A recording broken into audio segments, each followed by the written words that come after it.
नमस्कार, capital TV Uttar Pradesh में आपका स्वागत है और मैं हूं आपके साथ प्रिया बिस्ट। उत्तर प्रदेश में आगामी लोकसभा चुनाव को लेकर तैयारियों और रणनीतियों का दौर जारी है।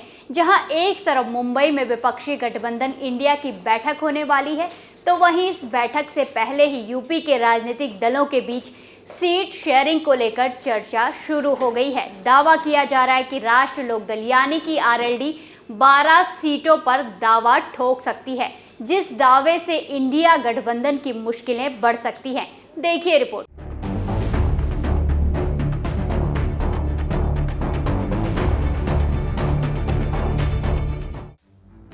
देश भर में आने वाले लोकसभा चुनाव 2024 को लेकर राजनीतिक दलों की तैयारियों और रणनीतियों का दौर जारी चल रहा है। इस बीच महाराष्ट्र की राजधानी मुंबई में विपक्षी गठबंधन इंडिया की बैठक होने वाली है।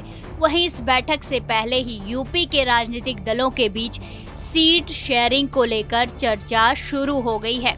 यूपी के राजनीतिक मैदान में देखा जाए तो यहाँ सिर्फ समाजवादी लोकदल यानी कि आरएलडी ही इंडिया गठबंधन का हिस्सा है। बहुजन समाज पार्टी के बारे में दावा है कि वो आगामी लोकसभा चुनाव 2024 अकेले लड़ेगी।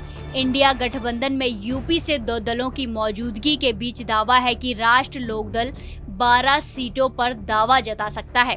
दावा है कि पश्चिमी यूपी में जातिगत समीकरणों के आधार पर आरएलडी 12 सीट पर दावा जताएगा।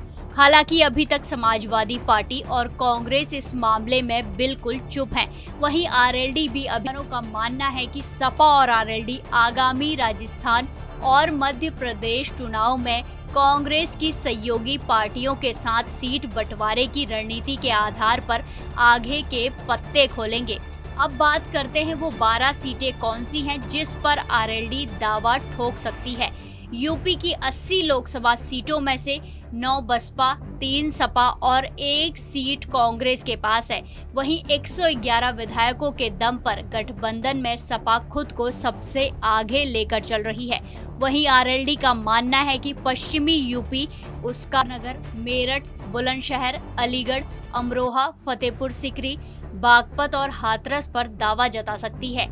आरएलडी आने वाले वक्त में इन 12 सीटों पर जयंत चौधरी की जनसभाएं भी करा सकती है।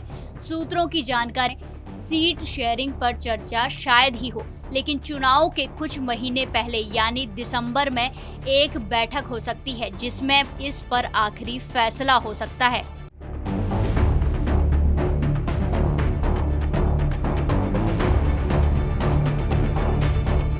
अगर आरएलडी प्रमुख जयंत चौधरी विपक्षी गठबंधन इंडिया के आगे 12 सीटों पर दावा ठोकते हैं, तो यूपी में विपक्षी दलों के इस नए गठबंधन की मुश्किलें बढ़ना लाजमी है। वहीं ऐसे में लोकसभा की तैयारियां कर रहे सपा और कांग्रेस को झटका लग सकता है। इस खबर में फिलहाल इतना ही। देखते रहिए कैपिटल टीवी उत्तर प्रदेश। धन्यवाद।